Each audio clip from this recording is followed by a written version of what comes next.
নমস্কার বন্ধুরা। দুর্গাপূজায় তো দারুণ আনন্দ হচ্ছে, তাই না? একদম। তো চলো একটা দারুণ প্রশ্ন নিয়ে এসেছি। কার্তিকের বাহন ময়ূর কিসের প্রতীক? বা কার্তিকের বাহন ময়ূর কেন?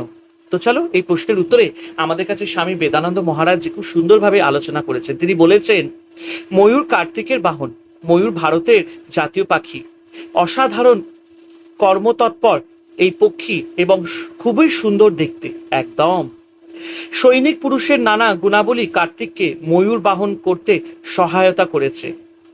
ময়ূর খুব সামান্যই নিদ্রা যায়, মানে ময়ূরের বেশি ঘুম নেই। সর্বদা সতর্ক, আলস্যহীন। ময়ূরের স্বজনপ্রীতি লক্ষণীয়। সৈনিক পুরুষ ময়ূরের মতো অনলস, কর্মকুশলী এবং দেশের লোকপ্রীতি হবেন তা বলা বাহুল্য।